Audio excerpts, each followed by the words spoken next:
How's it going, everyone? This is Eliot from the Primal Reset Podcast, the podcast that uncovers the latest trends, science-backed strategies, and practices that are shaping our health and wellness industry. Today, we're talking to Peter Rivera, who will be sharing his expert knowledge about peptide therapy, longevity, and how these treatments are redefining the preventative health.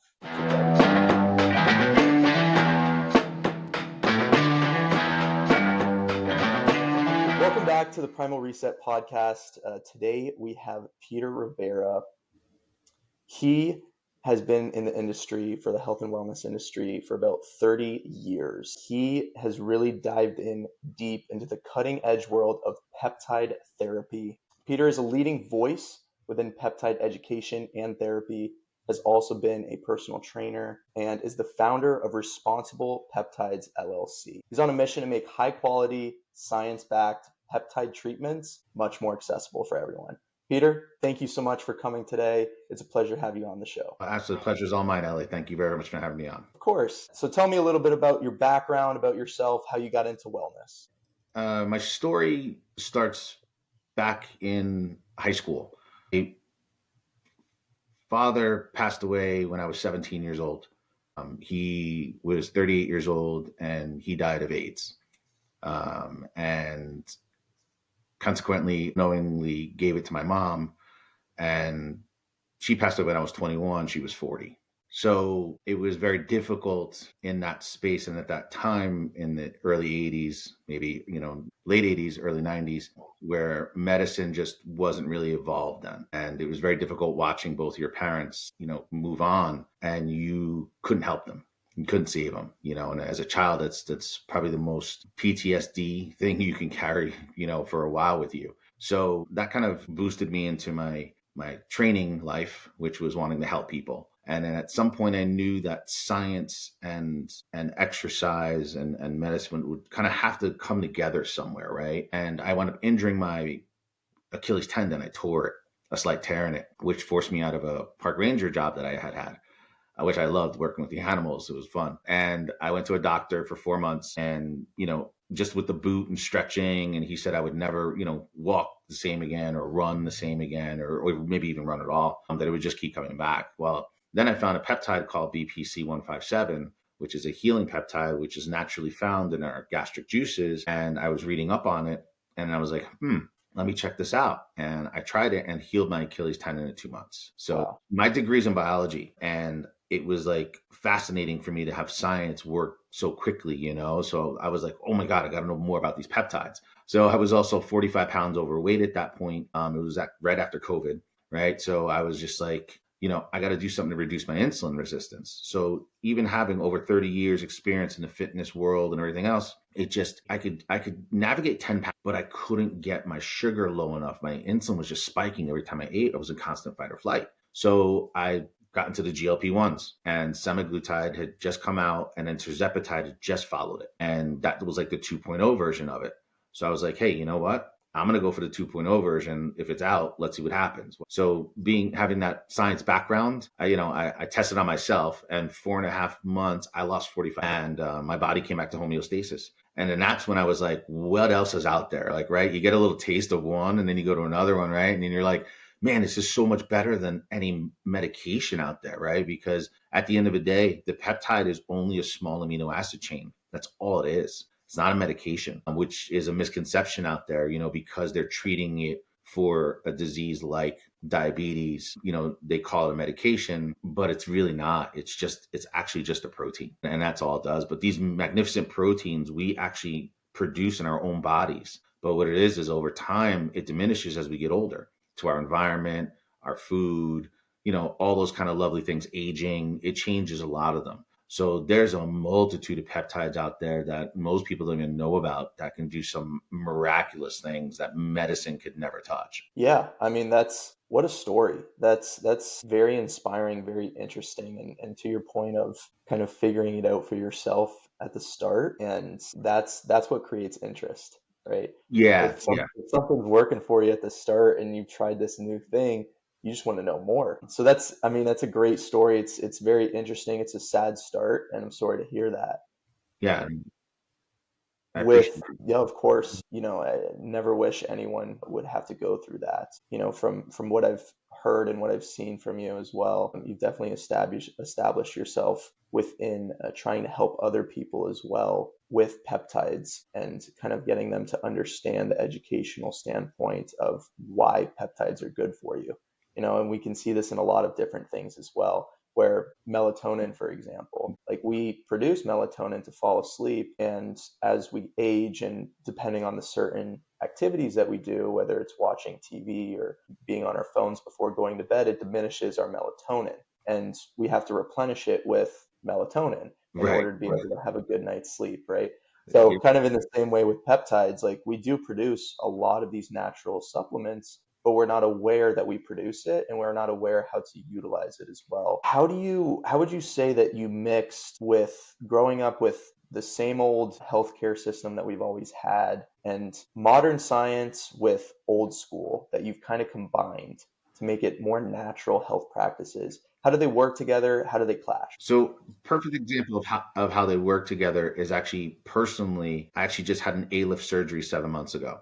So I lifted young and dumb, herniated 3 discs in my back, and over time, it was just like you have to have surgery, and these discs have to come out, and we have to put titanium ones in. So that was like okay, this is going to be a big one, right? So, luckily for me, um, I work hand in hand with the owner at Soma, the owners, I should say, at Soma, and we came up with a healing protocol for peptides. So I started it a week before my surgery, had my surgery. Of course, the guidelines that my doctor gave me, I followed because I wanted it all documented. And, they gave me medication for, anti-inflammatory, this and that pain, all kind of other stuff. So I did that protocol at the same time as the peptides. But what I did was I did it for the first 72 hours and then I cut it and I continued with the peptides. So personally, I actually meshed them, but I wanted to be on the record that, hey, I did this for 3 days, along with the peptides. And then after that, I just did the peptides.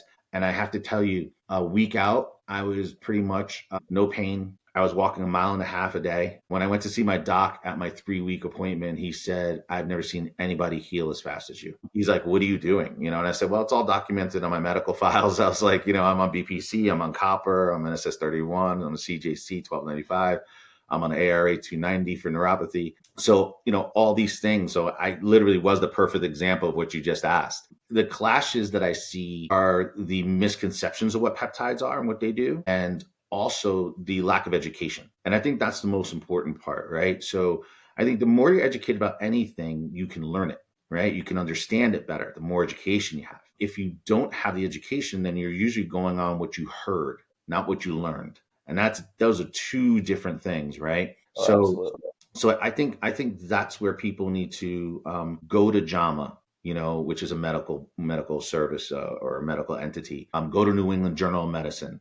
Go to Mayo Clinic. Look at real clinical trials. I know white papers are boring as heck to read. Okay, so if you could manage getting just to the conclusion of what it says, you'll find out you actually may not have known that about a certain peptide or a certain medication you've been on that caused this, and this reaction, right? It's quite interesting where you watch TV now that pretty much every other commercial has to do with some sort of medication. It's like it's rampant, and it's not just the GLP-1s, it's not the weight loss ones. It's, from, eczema to, sleeping, like you were saying before. But there's all of them. And then they list these side effects, and it's boom, boom, boom, boom, boom, boom, boom. One of my favorite ones, and I forget what commercial it is, but it's, this medication does this, it's wonderful. And it has a list of things and it goes dying, blindness, and diarrhea.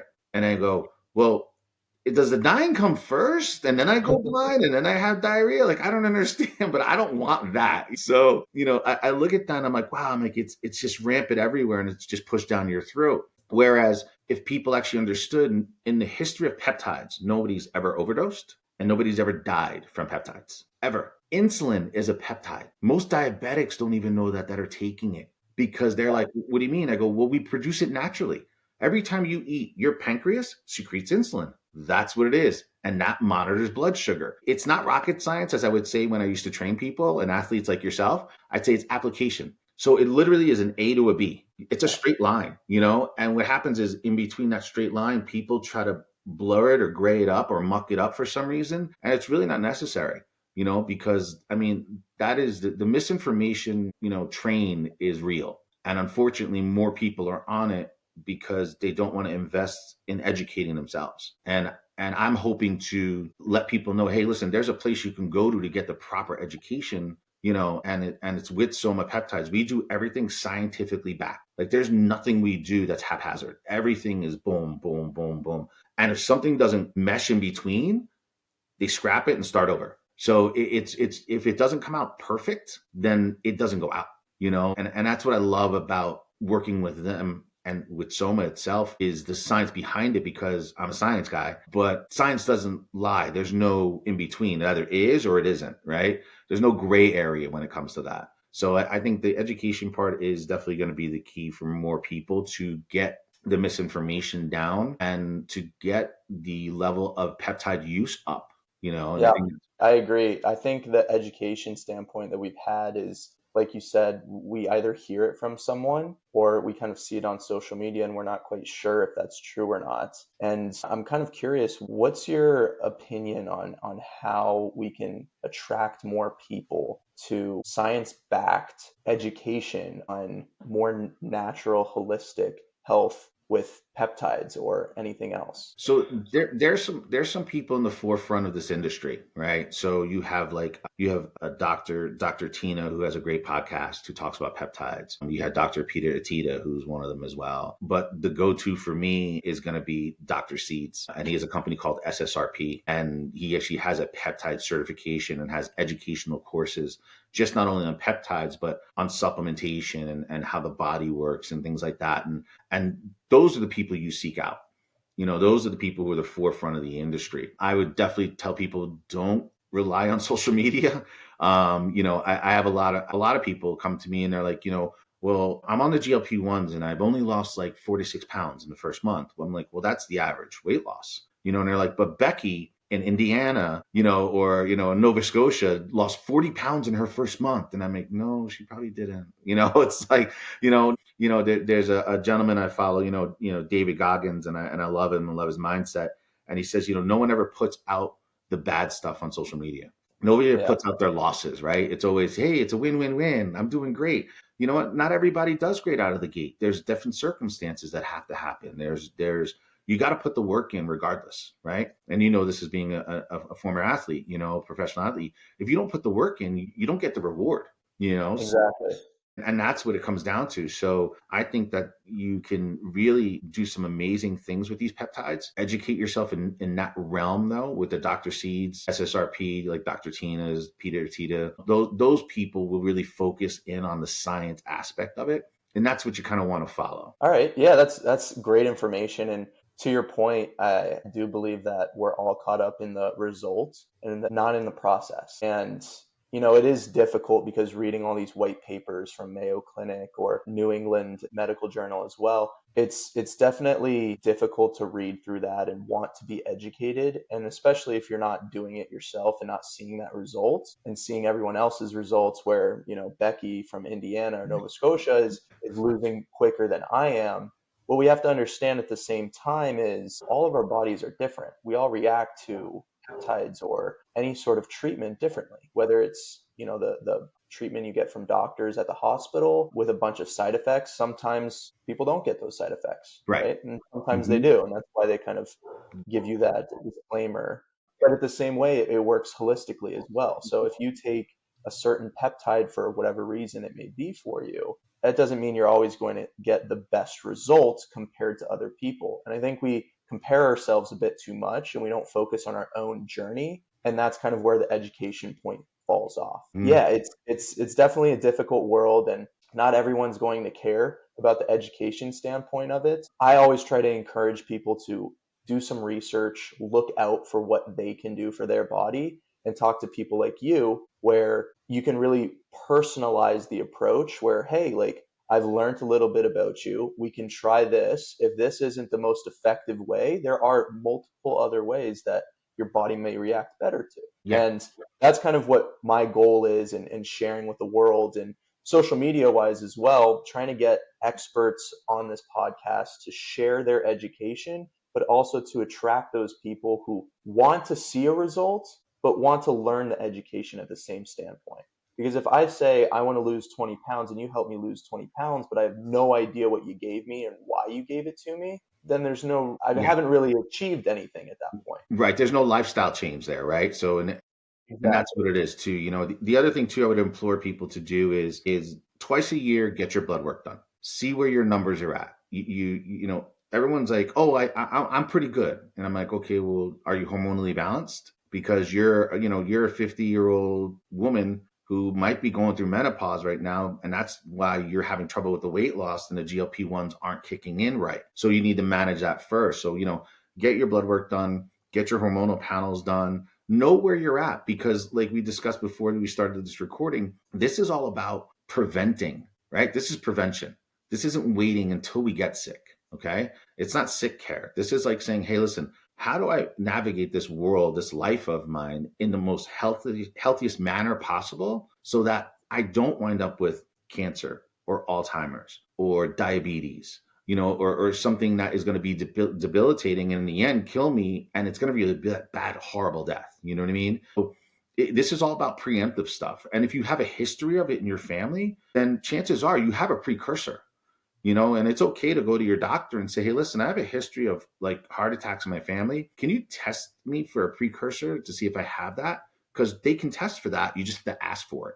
So you really have Right. to deep dive, right, and work with your medical professional. And if your medical professional isn't giving you the answers that you want, find another one. I mean, there's plenty of them out there, that are willing in the space. I mean, some people are so dedicated to their docs, for 20 years. Perfect example. I have a gentleman who was on ADHD medication for 30 years of his life, and no one ever introduced him into peptides. And I did. And literally in a week to 10 days, I think he said that he completely stopped taking his ADHD medication and he felt better than he has felt since he ever started the medication. It was just Wow. mind blowing to him, Wow. So when you look at the aspect of what peptides can actually do for the medical industry, it could even solidify a medical professional even more in their craft, is being open to this stuff, right? And the most important part is watch where you're getting it from, where it's properly sourced from. Ask questions. Just don't go online and buy from Joe Schmo's peptide company, who's making it in his garage. We have what are called certificates of analysis on our page on our website at soma.com, and those batches are tested. They're signed off twice by not only scientists but then a third party. So we go to third party testing. I should say we report to all of the federal agencies that we have to, the pharmacy agencies, with our standards, so that we are in the right place when it comes to efficacy. Because at the end of the day, you have no idea, where you're getting it from. If you're just going online and you're like, oh, that looks good, I'll order that because it's cheap. One person said, it was very smart, is, cheap medicine is cheap. So cheap Yeah. peptides, they're going to be cheap. So you're not going to count the quality of it, but at the end of the day, you pay what you get for it, right? Exactly. I agree with that. Yeah. I've lived my life like that as well. I mean, and when it comes to health, a lot of people want to take that step. Yeah, there is times where it is out of your reach expensive wise, but let's think about it. Is a $500,000 medical bill for the ambulance when you get a heart attack or whatever it may be, and months of care to try and fix yourself after you get sick more expensive than maybe doing a bit of research, finding out where peptides, for example, or other treatments that are preventative, where it's $80 a month, and maybe it is $80 is a lot for some people, and I Yep. completely understand that. But is $80 a month cheaper than $500,000 medical bill where you're back into debt? I mean, Right. that's kind of the approach that I have always taken as well. On I want to live longer, and in order to live longer, I need to live healthier. And if I need to live healthier, I don't care what the cost is, right? Right. Right. Yeah. Because I know in the end point, if I'm in the hospital, I'm going to take that hit and I'm going to be in debt for the rest of my life. And my life might not even continue after that too. So there's also Sure. that factor as well. Yeah. Yeah. And the heartache that your family has to go through too. What I mean? Exactly. If All you're your friends and family. right, or if you're the breadwinner, or you know what I mean, or you're intricate part economically in your household, if you don't take care of yourself, everything else goes south. It just Exactly. does, and at some point in life, everything goes south. It just does. Whether it's whether it's relationship, whether it's money, whether it's a job. It just does at some point, it just goes south. And then you got to pick yourself up and you got to say, okay, this is either where I stay or you get to work. And you just start fixing one problem at a time, and you go to the next one, you go to the next one, you go to the next one. But to me, health is a non-negotiable. It's super easy to save that money because we're so wasteful in general. We all are. You could literally sit back and go, I really probably don't need this, this, this, and this. And then you add that number up and you're like, man, that's like $200 a month I could have. Over a course of a year, it's $2,400 I could have in my bank. What am I Yeah, doing, right? But you have to go through that process to think about it. And again, it's prioritizing what is important to you, right? And exactly. health should be always number one, because without it, you have nothing else. I agree. It always comes back to you at the end of the day. If you don't take care of yourself, everything else will fall. Exactly. Whether, like you say, the relationship wise, your health will fall, your job might fail as well. Like, if you're not taking care of yourself, everything else is not going to fall into place. If you start with yourself, everything else will get better along the way as well. Yeah. Yeah. It's not selfish to do that either. It's smart, It is. It's It is smart. smart to do You that. can call it whatever you want. You can call it self-care. You can call it, head cleaning space. I don't care what you call it, but if you have to start with you, and again, especially if you want to be an example to others, because if you don't walk the walk, but just talk the talk, after a while, people are going to find out, that's why I've taken every peptide that we have so that I can speak to it to anybody who's interested in our peptides. Just like when I was a trainer, any exercise I ever gave somebody, I did a million times. Because if I gave you an exercise and you got hurt and you're like, hey, am I supposed to feel it here? And I never did it. I'd be like, oh yeah, sure. Yeah, you're supposed to feel it there. And it's like, no, that's not where you're supposed to feel it on a plank. That's not the right move, So Yeah. you got to walk the walk and talk the talk. And it doesn't mean that everybody's going to understand what you're saying. It doesn't mean that everybody's going to agree with you. But at least if you're being your genuine self and you're putting yourself out there and you're giving out the proper information. And when it comes to peptides, the proper information is the science. It is the science behind it. It's not that, I lost 45 pounds in 4.5 months. Everybody's going to be able to do that. No, it's not. It's not. I mean, I'm a fitness professional. I dedicated myself to a certain work regimen and deficit and everything else. And I put my thing, my ducks in a row because my drive was getting there. Because once I saw the weight coming off, I got more and more invested in it. Right. So like my athlete self came out, I played soccer my whole life and it was like the competitiveness came out in me. And I was like, I'm down 5 pounds. I'm like, I bet you if I cut this out and that out and I work out 5 more minutes in this area, I could do that. And the next week it'd be 6 pounds, and so again, Yeah. you have to be driven. And that's what it is. You have to be driven. Yeah. You can't just wait for the end result and hope and pray No, for and it. and here's the other one too. I get all the time. I understand, Pete. You're right. I know. I just want it yesterday. And I'm like, yeah, we all do. I was like, we really do. We all want it yesterday, but it didn't happen in one day. Whatever happened to you did not happen in a day. It happened over time, Right. good or bad. And a habit is not built in 45 days. A habit is built doing it every day. Exactly. That's I it. agree. And that's I your agree. lifestyle change right there. Yep. Yep. And kind of to that point, why do you think people struggle to stay consistent with their health? And what would you say is the secret to make it easier? I believe the number one reason is accountability. I believe that the number one reason why anybody fails at anything is accountability. And it's not just self accountability, because what happens is when you start doing that, you start beating yourself up because you start saying negative things in your head and it's repeated over and over. And it's just like a hammer hitting you every time you say it. I can't believe I failed. I can't believe I failed. You don't want, that's not healthy. That's not a good way to do it. It's great to have somebody to be there for you. Somebody who's gone through what you're going through, maybe somebody to talk to. Some of the social media channels are great. They have the groups of people that have gone. So they did GLP-1 groups. Perfect example is in Soma, I am the peptide consultant. So if you ever came and did a peptide consult, it would be with me. And I would guide you through every step of the way, from you ordering it, you receiving it, to how you dose it, to 2 weeks later, hey, how you doing, Eliot? To a month later, hey, do we need to make any changes? To 2 months later, hey, just checking in. I have a constant dialogue with all my clients, and it doesn't even have to be about peptides, because I do have a background of fitness. So, I open them, I go, ask me fitness questions, and it doesn't cost them any more money. I'm not doing this to make money off of them, to give the advice of something I've learned. I want to help them, and I Yeah. want to help them optimize themselves. So accountability from yourself and accountability from others, have others make you feel accountable. Say, hey, listen, I need your help. I need you to be on me. Check on, even if it's a friend across the United States or across the world. Hey, could you just message me to make sure I worked out today? You know what I mean? Or get your lazy butt up. You got to work out. You know what I mean? Or you got to eat right. Or would you eat today? Just to check in. And that goes a long way with people. It's being having a human connection with them. I agree. That's a great point. Accountability is definitely something we've seen to lack a bit more, and I get it because there's a lot of people who are busy with their lives, and we kind of push past that part of accountability on our priorities.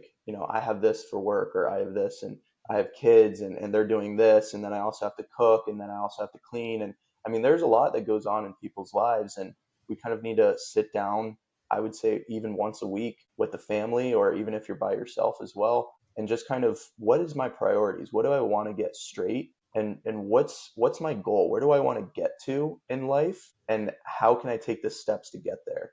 And for me, the first thing has always been health. If I Yeah, can consistently be healthy and figure out what makes me healthy and talk to the right people and be part of the same groups, and then I can form that support around myself, and then I can go to the next thing to reach my end goal. And so exactly. for me, I agree with that, the accountability point. And if someone that's listening right now to this podcast and feels a bit stuck in their health, what would you say? Give me the first step that they should take to kind of reset. You know what? You could reach out to me, at responsiblepeptides@outlook.com. You can, send me an email. I'd be more than happy to chat with anybody and everybody. Go to our website, go to, soma.com, check out our website and look at the peptides that are there in this world are pretty amazing because our site is so scientifically backed. We have categories. So it's literally, you can click on a link and it'll pop down and it'll say, like 20 different things you might be feeling. And when you click on it, it'll match the peptide that will help you with that. So it's super Awesome. interactive. Yeah. And there's learning. We have education on there. We are, from the basics of what is a peptide? How does it work in your body? And then if you want to really deep dive into it, get a peptide consultant, just, jump on, book the appointment, and then you have me to chat to. And, once I chat with you, you're my client forever now. Just like my personal training clients used to say, my name is on your back. So if I'm going to help you in this world, my name is on your back. And I don't want a negative thing said about me not being able to be there for you. Perfect. Yeah. Perfect. Yeah, definitely the education standpoint. If anyone wants to reach out to Peter, I'll have all the links in the bio, and you can go check him out. And if you want to talk to him, send him a quick email, hop on a call with him, figure out how you can start your health journey. Peter, I appreciate having you on the podcast today. Hopefully, we'll do something again in the future. And I appreciate all your expertise and your advice. Oh, hey, listen, it's been an honor and a pleasure. Thank you very much. I had a lot of fun doing it. Of course.